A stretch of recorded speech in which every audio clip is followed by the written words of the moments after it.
toda a região aqui do esôfago arde. Significa dizer que tem muito ácido ali, né? Os ácidos estomacais ali estão exagerados.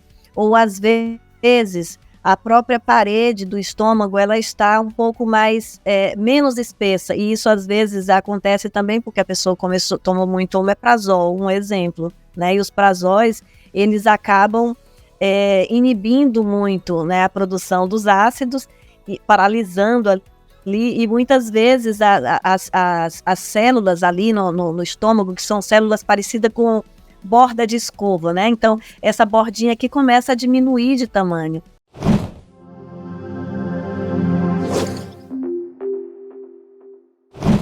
Sim. Então, é importante, após a refeição, é importante após até mesmo um happy hour, sentir o corpo. Se eu arrotei diferente. O que eu comi, né? Eu me alimentei, eu soltei mais gases com esse alimento ou com aquele alimento. Eu não sei se ou me alimentei e comecei a espirrar, né? Comecei a ter coriza, né? Esses sinais que o corpo mostram para a pessoa, e a pessoa sabe disso, né? Porque comei aqui, soltei mais gases, estou espirrando mais, tive uma coriza, tive uma sensação diferente. Esses sinais representam o quê? E o que a pessoa pode começar a pensar para poder associar. Quando eu como isso, isso não me faz bem. Normalmente tem aquela associação da feijoada, né? A pessoa come uma feijoada, a parte com a minha feijoada, eu fico sábado e domingo ali paradão. Então, sim, isso não é legal, né? Então, eu quero chamar a atenção de você que está nos assistindo agora. A doutora Luciana Fortes vai fazer aqui uma reflexão junto com a gente. Conforme você vai se alimentando, o organismo dá alguns sinais. O que representa esses sinais? O que a gente pode aprender com esses sinais, doutora Luciana? Pronto, um excelente questionamento, Betete, porque, por exemplo, quando a pessoa ela se alimenta e ela arrota, né? Então, como é que é esse arroto? Ele vem, a pessoa sente que acidifica, que fica mais ácido, como se fosse um refluxo. Às vezes arde, né? Toda a região aqui do esôfago arde. Significa dizer que tem muito ácido ali, né? Os ácidos estomacais ali estão exagerados. Ou às vezes a própria parede do estômago ela está um pouco mais, menos espessa, e isso às vezes acontece também porque a pessoa tomou muito omeprazol, um exemplo, né? E os prazóis, eles acabam inibindo muito, né, a produção dos ácidos e paralisando ali, e muitas vezes as células ali no estômago, que são células parecidas com borda de escova, né? Então, essa bordinha aqui começa a diminuir de tamanho. Ou seja, a parede do estômago começa a ficar mais fina, digamos assim, né? Em termos populares, ela começa a ficar menos densa. E aí a pessoa começa a sentir mais dor, né? E aí pode ser que num determinado tempo o próprio ácido começa a prejudicar. E o ácido é altamente desejável, nós precisamos dele para fazer toda a digestão ali, para auxiliar na digestão do alimento. Então, a pessoa não digerir direito, e aí quando ela não arrota, ou então quando ela arrota e esse arroto vem acompanhado de, às vezes até já mau cheiro, né? Porque começou uma fermentação ali indevida no estômago. Às vezes a pessoa está misturando um alimento que é de uma digestão rápida, por exemplo, a salada, né? As folhas, né? Os folhosos. Ela misturou ali com outro alimento que demora mais para fazer a digestão. Fermenta, né? Então, as pessoas têm uma falsa sensação, Betete, de que o estômago é como se fosse um liquidificador. Tudo que coloca ali, tritura, e depois despacha ali para o intestino. E não é bem assim, né? O nosso estômago, à medida que nós vamos nos alimentando, aquele alimento que a gente acabou de engolir, ele é protegido por uma película fina, e aquilo ali começa a ser digerido em camadas, né? Não é um negócio que é colocado ali no triturador, não é assim. Nosso organismo é organizado, nós temos um corpo organizado, pois não. Ainda mais quando a pessoa não faz a mastigação correta, né? Perfeita. Ou mistura com líquidos, que aí ela desfaz essa proteção, essa camadinha, essa película. Então, as camadas, elas ficam ali uma sobreposta à outra. Então, se aqui embaixo tem uma saladinha e aqui em cima está o arroz com feijão, né? As proteínas, etc. Isso aqui é digerido primeiro, isso aqui vai ser digerido depois. E quando você mistura tudo, fica tudo ali desorganizado, o corpo ele tem mais trabalho, aquilo vai fermentar, vai gerar um estufamento, os gases, vão formar gases ali. Então, o organismo ele tende a ser um pouco mais lento no processamento daquele alimento. Então, isso que você falou, além de misturar, né, tudo, tem essa questão da mastigação. Começa tudo pela escolha do alimento, a mastigação, misturar esses alimentos com outras coisas, inclusive com líquidos, e isso vai provocar vários danos ali, iniciando na digestão.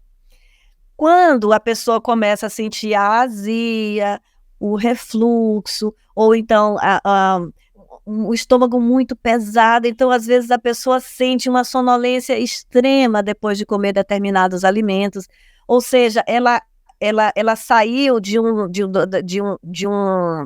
do sistema nervoso simpático, aquele de estado de alerta ativo, para um sistema nervoso parasimpático, de uma letargia extrema. A gente vai buscando sempre o equilíbrio. Equilíbrio não existe, tá, Betete? Assim, é um engano a gente achar que equilíbrio existe. Não existe isso. O que existe é uma busca pelo equilíbrio. Quando eu estou buscando o equilíbrio, ele vai ficando, meu corpo vai ficando o tempo todo tentando se ajustar. Esse ajuste aqui, que é o desejável, ele nunca fica certinho, ele vai ficando, a gente vai tentando chegar a um ponto de equilíbrio. Mas quando a gente percebe que isso está muito desequilibrado, é quando ou eu não consigo descansar de jeito nenhum, é aquela pessoa que dorme à noite e fica rolando na cama e não consegue descansar, ou então é aquela pessoa pedra que deita, dorme, né, praticamente desmaia e acorda no dia seguinte super cansada e ela não entende, puxa vida, eu dormi tanto essa noite e mesmo assim acordei cansada. Por quê? Claramente o sistema nervoso dela está desregulado. A que tem insônia é porque está com o sistema nervoso simpático muito alterado, então ela está o tempo todo em estado de alerta, e aquela que dormiu, que acha que dormiu, ela desmaiou, né? E não dormiu, não conseguiu dormir direito. E isso, às vezes, é dado pela alimentação também.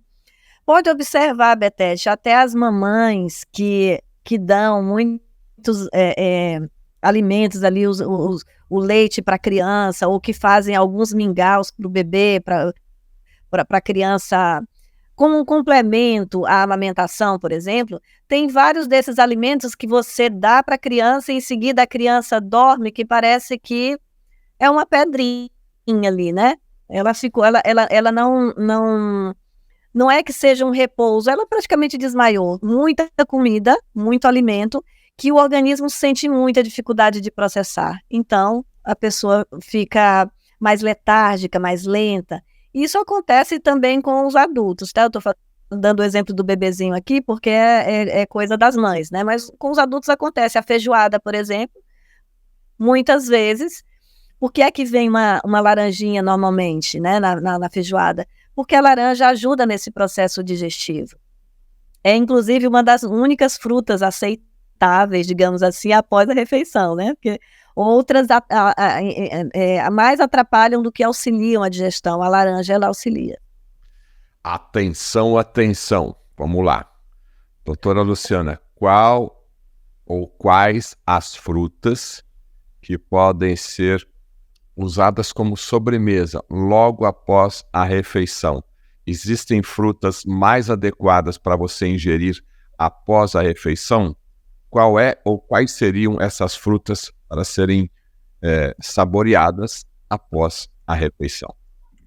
Então, no geral, todas as frutas, né, a grande maioria das frutas não poderiam ser usadas após a alimentação, porque elas vão mais prejudicar a digestão do que auxiliar, né? Porque, especialmente por conta do tempo de digestão. O tempo de digestão das frutas é muito rápido.